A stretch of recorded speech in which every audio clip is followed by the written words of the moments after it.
Godmorgen, Glad. Jeg ved ikke, om I kan se mig her. Jeg håber, I kan høre, hvad jeg siger. I dag er det en lille rundtur, eller lidt større rundtur. Så det er både godmorgen og godmiddag og god aften. Jeg startede her klokken 6, knap 2,5 timer før solen står op her. Og den skal ud forbi Jelling. Den skal ud forbi Fårup Sø. Den skal ud forbi Bristen. Og så skal den tilbage af Bindeballestien. Og så lidt rundt i aften en gang.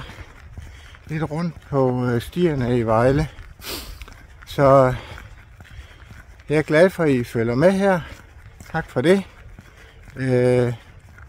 Jeg vender tilbage med lidt billeder og med lidt indlæg her og dokumentation fra turen af. Hej. Så begynder det at lysne lidt. Så er der gået knap 2 timer og knap 10 kilometer rundt i Vejle her. Blandt andet nede ved havnen, Lystbådehavnen. Og så er vi i Minsandten her, hvor Grejsdalstien den starter.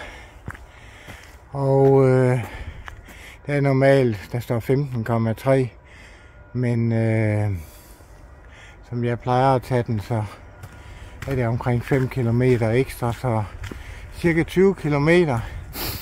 Så skulle der være tid til en dejlig kop kaffe ude i Jelling, hvis det ellers skulle være muligt, at de har åbent. Ja, så er jeg ude på i starten af den dejlige Grejsdalsti. Og det er en sti, som jeg har gået rigtig mange gange en tur. Blandt andet også sluttet af med at gå tilbage rundt om Fårup Sø. Og tilbage af Bindeballestien. Men det jeg satser på i dag, det er i stedet for at gå tilbage mod Vejle med det samme, så fortsætter jeg ud af mod Bredsten. Og så ned mod skoven, nede ved Vingsted.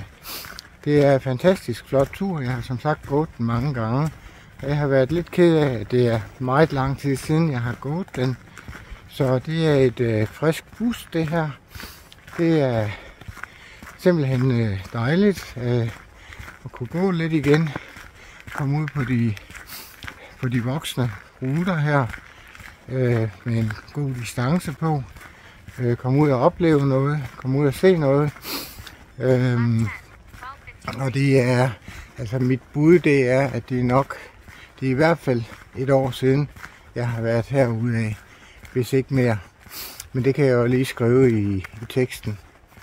Men god fornøjelse til jer. Jeg håber, I får lidt oplevelse af det, og selv får lyst til måske bare at gå lidt af Grejsdalstien. Her er vi lige i starten. Det er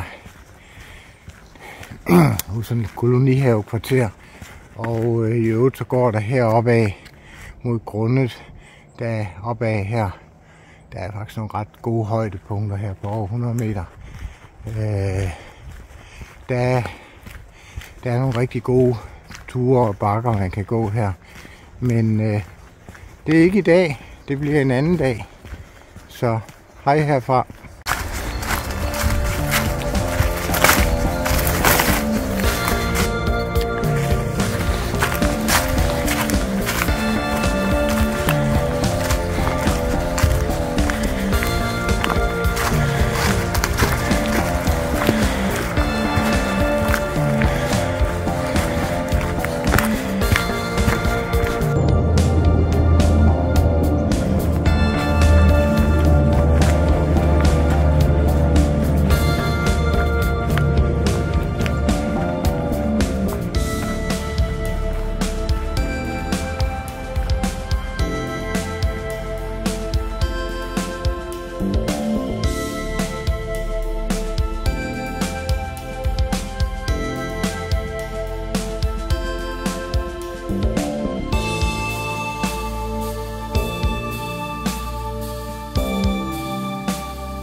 her, det er så Fårup Sø. Jeg tror, der er en 7-8 kilometer, hvis man vil gå hele vejen rundt om den.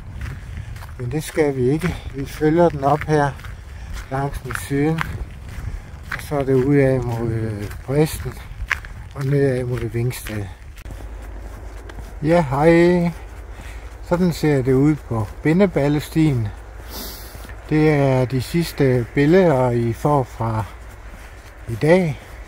Der er cirka 10 km tilbage, indtil jeg er hjemme. Men det vil ikke komme til at se meget anderledes ud end sådan noget som det her. Tak fordi du fulgte med. Skal jeg lige gøre sådan her. Hvis det hjælper. Tak fordi du fulgte med. Jeg vender tilbage og lægger nogle billeder, som vi kan se fra turen. Et frisk pust herude fra Bindeballestien som det sidste, og turen er blevet gået i cirka 0 grader, måske 1-2, hvor det har stået højst på. Hej!